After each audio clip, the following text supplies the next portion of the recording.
Hello everyone, welcome to Bansal academy. तो जैसे कि हमारे मास्टर कैडरे की पीवाईक्यू सीरीज चल रही है, तो 25 क्वेश्चन हमने 2016 के पेपर के सॉल्व कर लिए थे। अब नेक्स्ट 25 क्वेश्चन हम अभी सॉल्व करेंगे।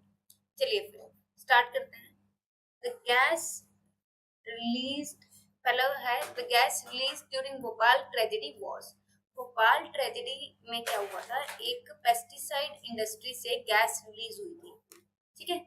और ये इंसिडेंट हुआ था 3 दिसंबर 1984 में।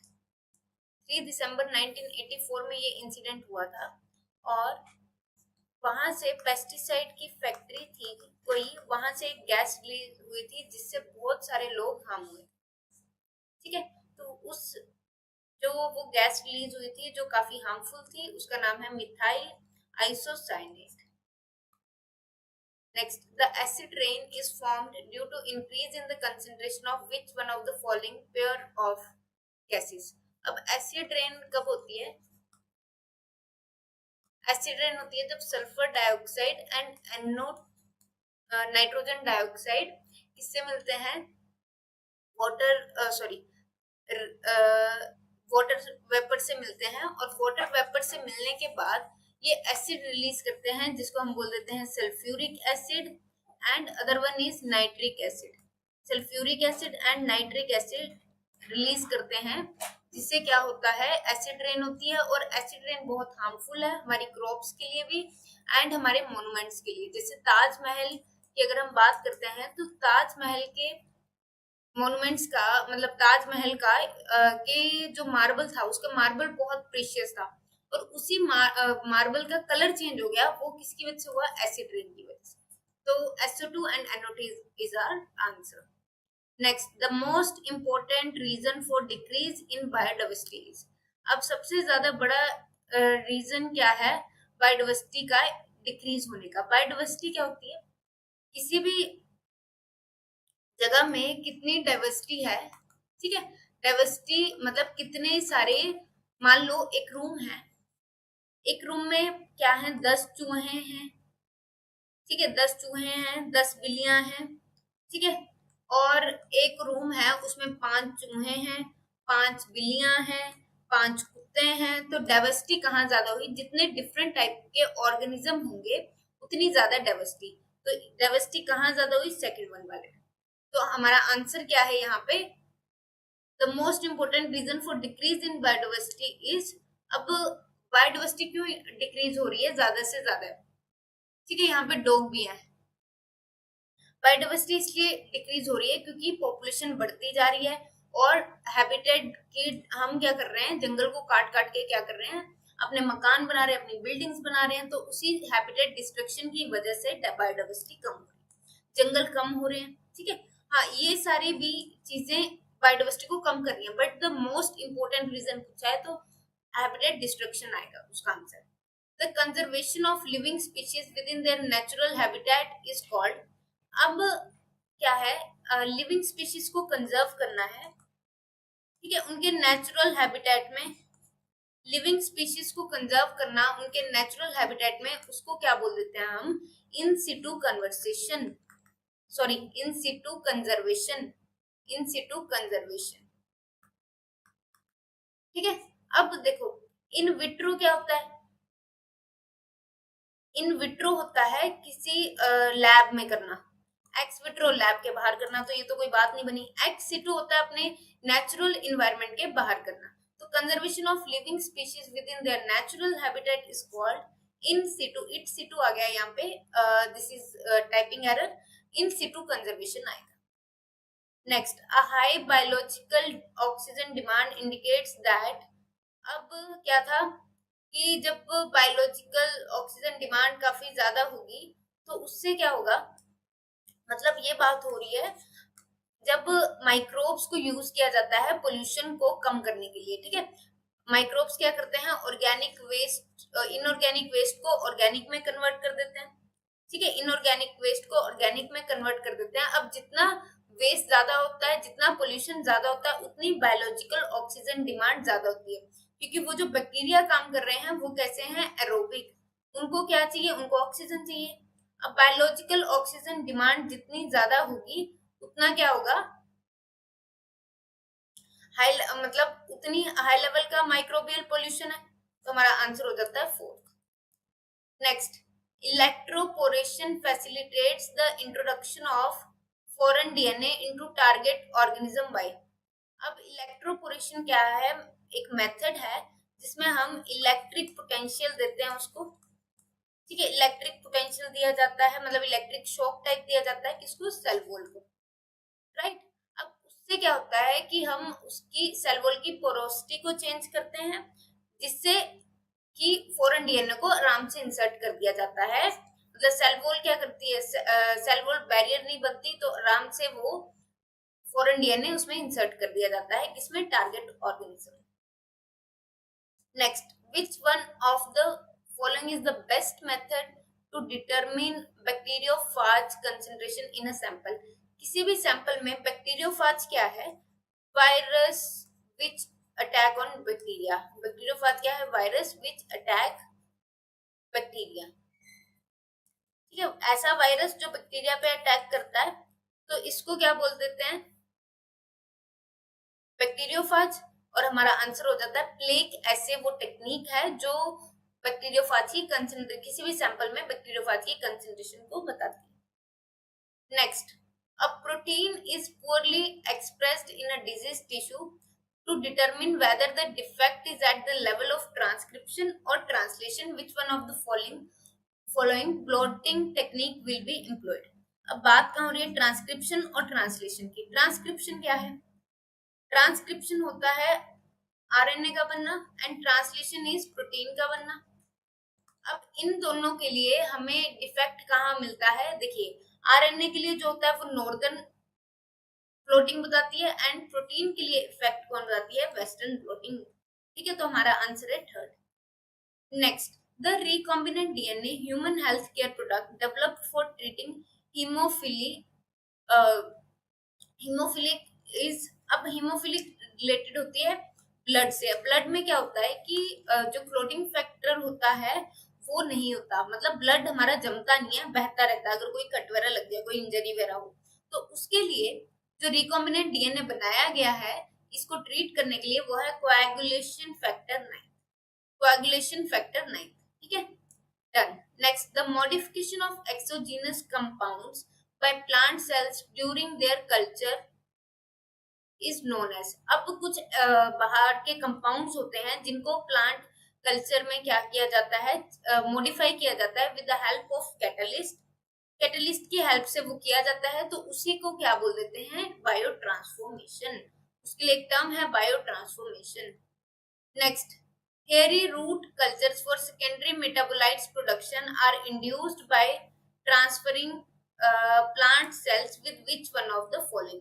अब कुछ hairy root cultures होते हैं secondary metabolites के लिए, मतलब क्या किया जाता है, सेकेंडरी मेटाबोलाइट्स की प्रोडक्शन को इंक्रीज करने के लिए कुछ हेरी रूट कल्चर्स बनाए जाते हैं।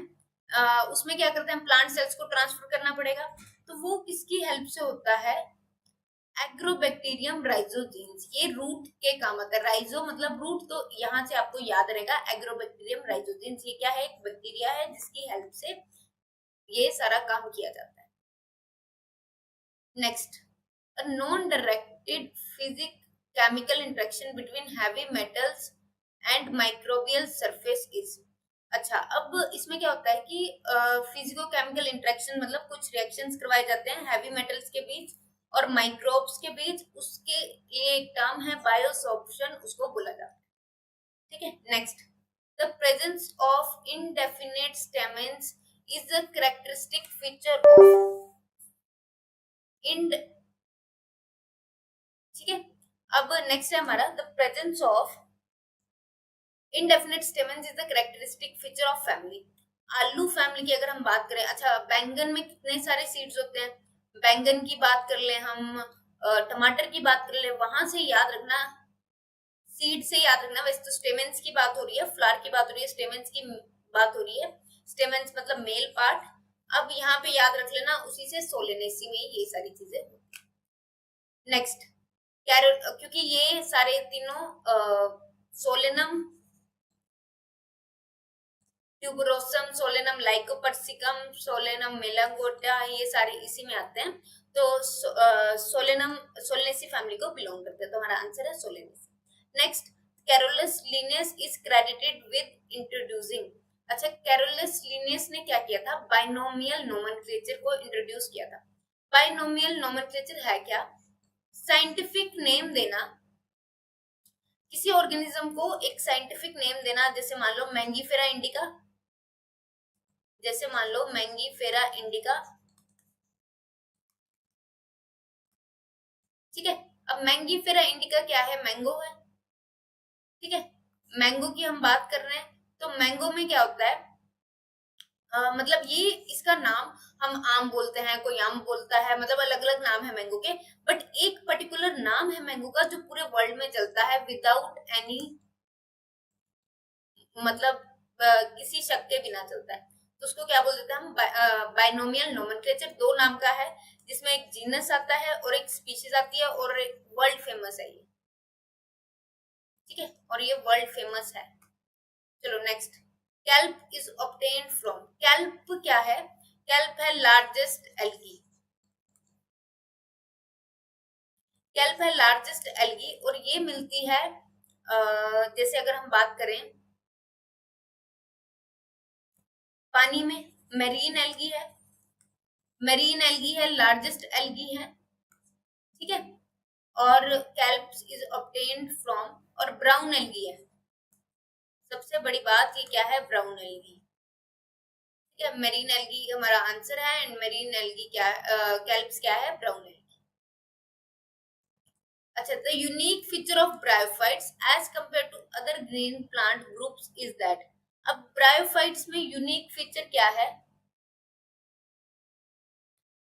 ब्रायोफाइट्स की अगर हम बात करें, तो यूनिक फीचर क्या है ब्रायोफाइट्स में? कि उसमें जो स्पोरोफाइट है वो गेमिटोफाइट पे डिपेंडेंट है। स्पोरोफाइट कैसा है? पैरासिटिक, ठीक है, एंड डिपेंडेंट अपॉन गेमिटोफाइट, ठीक है। गेमिटोफाइट पे अटैच्ड है, जैसे ये बात कर रहे हैं हम गेमिटोफाइट की, तो स्पोरोफाइट इस तरह से लगा हुआ है गेमिटोफाइट पे, ठीक है।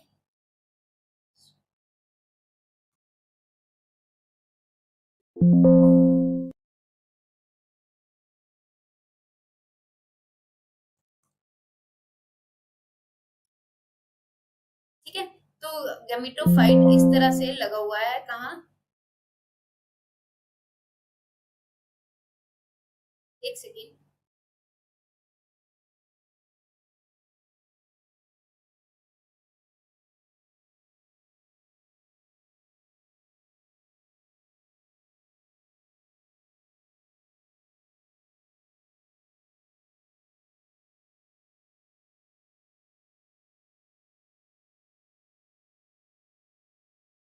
ठीक है, तो स्पोरोफाइट इस तरह से लगा हुआ है गेमिटोफाइट पे, और पैरासिटिक है क्योंकि डिपेंडेंट अपॉन गेमिटोफाइट, पैरासिटिक है और डिपेंडेंट अपॉन गेमिटोफाइट, ठीक है। Sporophytic is dependent upon gametophyte. ये स्पोरोफाइट बॉडी है, और ये क्या है? गेमिटोफाइट, मतलब इस तरह से होता है, यहाँ पे लीव्स होंगी, ठीक है, ये गेमिटोफिटिक बॉडी है। बात कर रही हूँ ब्रायोफाइट की, और ये स्पोरोफाइट है, ये स्पोरोफाइट है। स्पोरोफाइट के तीन पार्ट हैं, फुट, सिटा एंड कैप्सूल, तीन पार्ट है स्पोरोफाइट।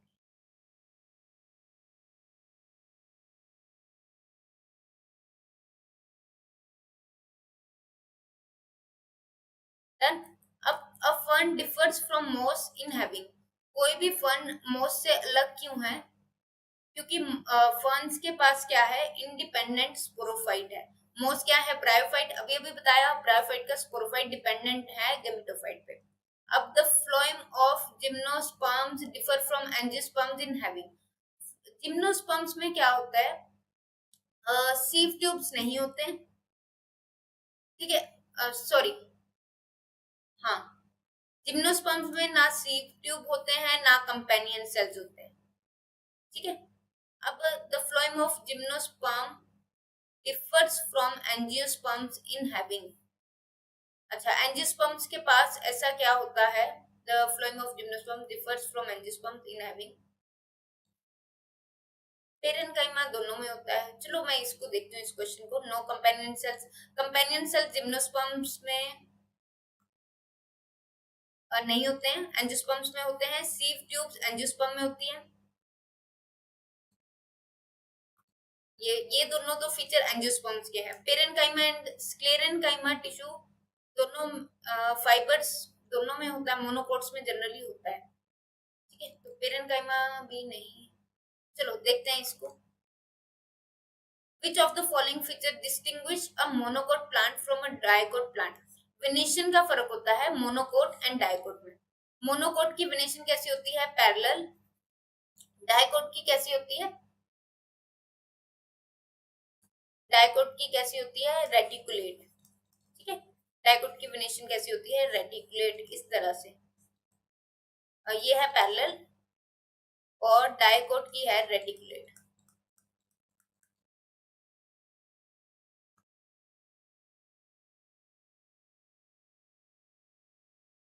ठीक है, इस तरह से नेटवर्क लाइक। तो हमारा आंसर क्या है? Venation. Next, hypanthodium is a characteristic feature of. Hypanthodium क्या होता है? इस तरह से फ्रूट होता है। ठीक है, और फ्रूट के आसपास क्या है? हाइपेंथोडियम है, एक मॉडिफिकेशन है, और ये जनरली फिग फ्रूट्स में मिलता है। ये जनरली किस में मिलता है? फिग फ्रूट्स में। इस तरह से कुछ होता है ये। ठीक है, फिग फ्रूट्स का फीचर है और फाइकस का भी फीचर है। ठीक है, और किसका फीचर है? फाइकस का। Next, which of the following gives rise to cork tissue. तो कोर्क टिश्यू को कौन राइज करता है? फेलोजन। फेलोजन आंसर है कोर्क टिश्यू को जो बनाता है। ठीक है, next, the Casparian strips are present in. Casparian strips किसमें प्रेजेंट होती है? कैस्पेरियन स्ट्रिप्स होती क्या है? एक स्ट्रिप्स होती हैं जो सुबेरिन की बनी होती हैं। सुबेरिन की बनी होती हैं ये स्ट्रिप्स हैं जो सुबेरिन की बनी है। ठीक है, सुबेरिन की बनी है और ये वाटर इम्परमिएबल है। वाटर इम्परमिएबल है। और किसमें होती है? ये एंडोडर्मिस में होती है। ठीक है, next, a bisexual flower which remains close through out it's life span. Close से याद रखना, क्लोज को क्लाइस्टोगैमस बोलते हैं और ओपन को क्या बोलते हैं? चाज्मोगैमस। ओपन को क्या बोल देते हैं? चाज्मोगैमस, और क्लोज फ्लावर को क्या बोल देते हैं? क्लाइस्टोगैमस। ठीक है, next, castor oil is obtained from which of the following plant seeds. Castor oil की बात करें तो रिसिनस कम्युनिस वो प्लांट है जिसमें से हमें कैस्टर ऑयल मिलता है। Clear? Next, when an embryo develops from a cell of an embryo sac other than egg.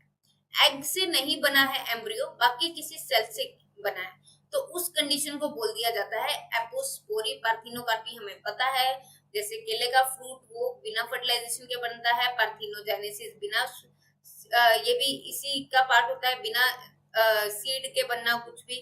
और एपोगेमी अलग होता है थोड़ा, गैमीट का फॉर्मेशन होता है इसमें। तो एपोस्पोरी हमारा आंसर होता है। चलिए फिर मिलते हैं नेक्स्ट वीडियो में। Thank you.